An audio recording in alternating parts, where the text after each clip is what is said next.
My name is Ugonna Ibeanusi.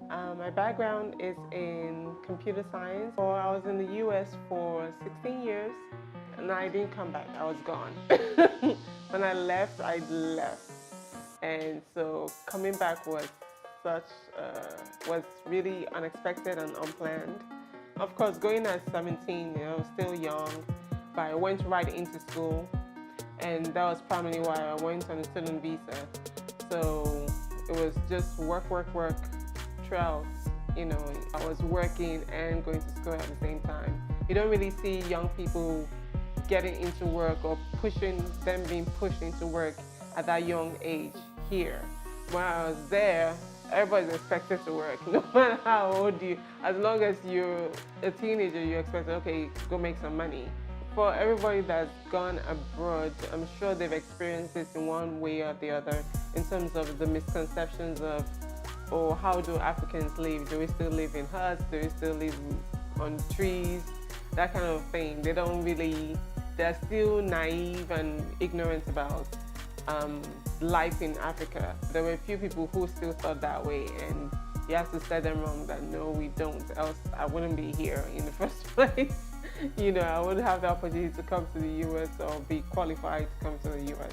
So you have to set that straight with them. But overall, I think most people who are learned and read and watch the news are more aware about Africa on the modern terms.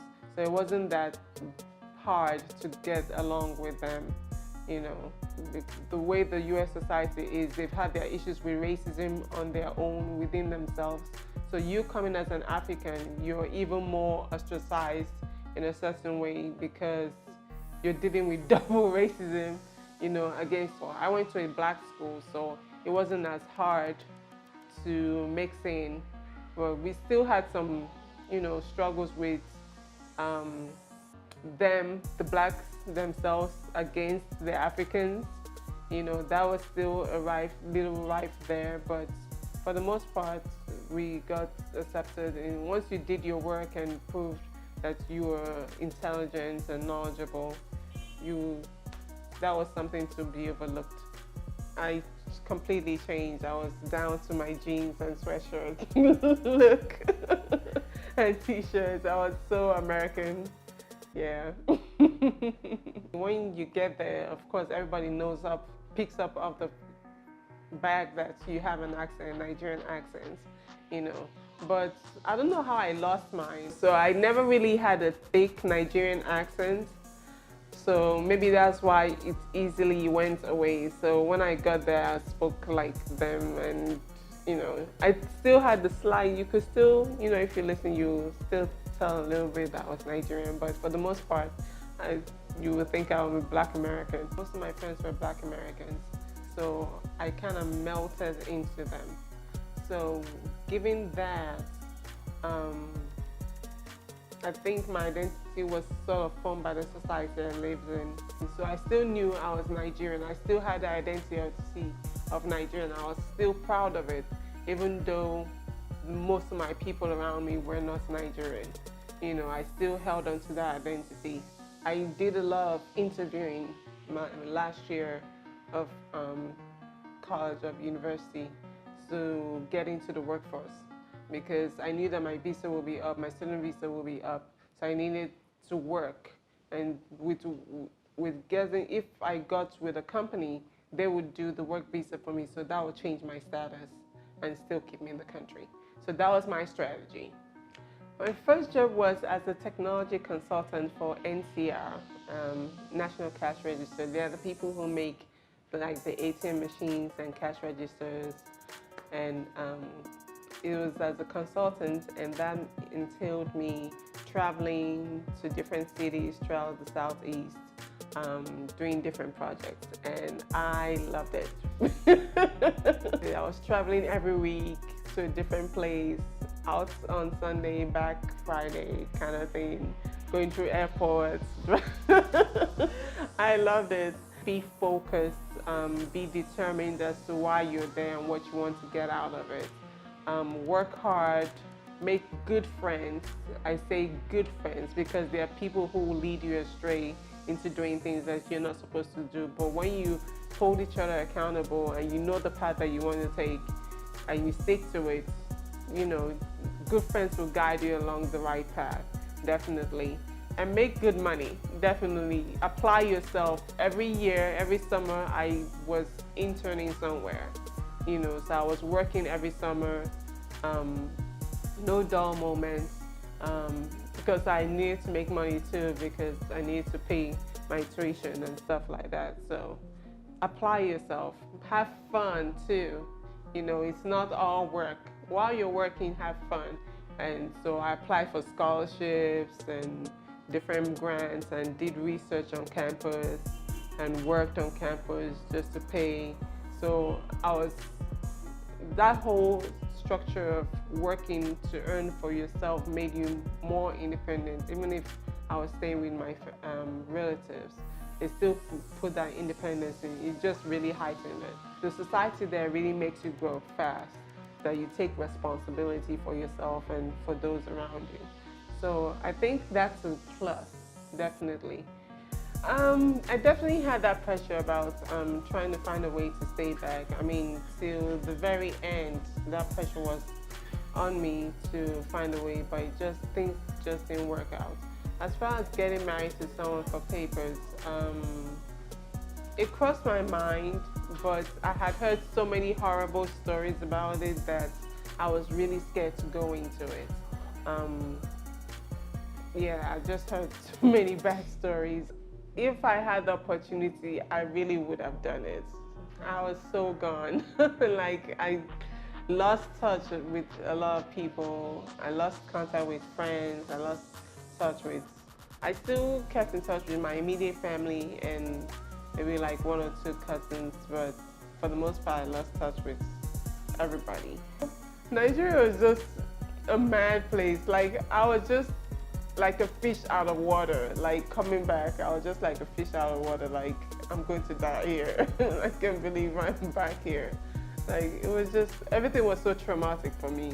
Just the noise, the dirtiness everywhere. Because when I came back, I was posted to Aba for NYC. Of all places, the dirtiest communities, the dirtiest town in Nigeria. You post somebody just coming back from the US to Aba. Oh my God, I wanted to die. Like, who did this? Why? I had an accent when I talked, and just the language, listening to the language, it's like one thing that irked me to today. It still irks me a bit, but I've gotten over it. Is greeting. Like, there you greet people, good morning, how are you, how you doing? You know, that was the language. Here, people say, how far? I'm like, how far what? What is how far? What do you mean how far? How far what? I just didn't understand it. And then just the madness. It was like everywhere was like everybody was just mad in Nigeria. Just rushing around, zipping around, crazy, shouting, yelling. There was just this madness in the air. I'm like, why is everyone so angry? Oh my God, there was no peace and quiet. Generator noise, oh my goodness, that was like the most annoying thing. Like, give me a headache. Like, are you serious? You have to live with this? Definitely give yourself time, because that was one thing I did not have coming before I came back. Like, literally, I had like a week's notice before I came back, so I was not prepared at all. Definitely give yourself time to plan as to what are you coming back for, how long are you going to be back, is it to stay permanently, is it just to visit, what are the goals you want to achieve while you're back. Also, you have to have some money. That is a necessity, because things are so hard here. You have to have enough finances to carry you through however long you're going to be here.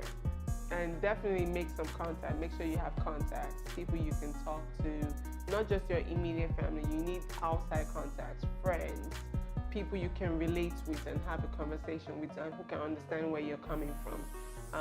If you have other Nigerians who've traveled and come back, definitely get in touch with them and communicate with them so that they know that you're coming back and that they can look out for things for you, because that really helps, because then you have someone on your own plane, like a peer that you can talk to and who can understand the challenges that you will face when you come back.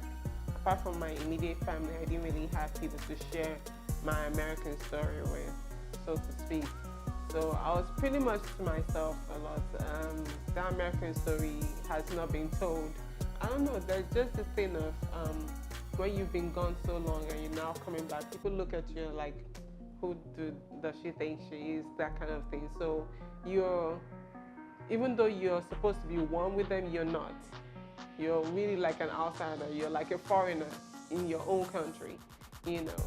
It's been a hard, long journey trying to find work and get stabilized and everything. It's hard to say if I'm glad to be back yet. So let me give it a few more years before I make that decision. I don't know, but so far so good. I thank God for His mercy in keeping me. Society in the U.S. is more free and more open. There, women are doing awesome, marvelous things. I mean, there's still that gender inequality in some places, but for the most part, women are doing what they have to do to live their life. The message there is nothing stops you from achieving what you want to achieve. Versus here, there's still the traditional mindset that society here in Nigeria has towards women and what we are able to do. People don't see that women can do all that at the same time. So for women who are not yet married, yes, you are looked upon like there's something wrong, you know, especially here in Nigeria.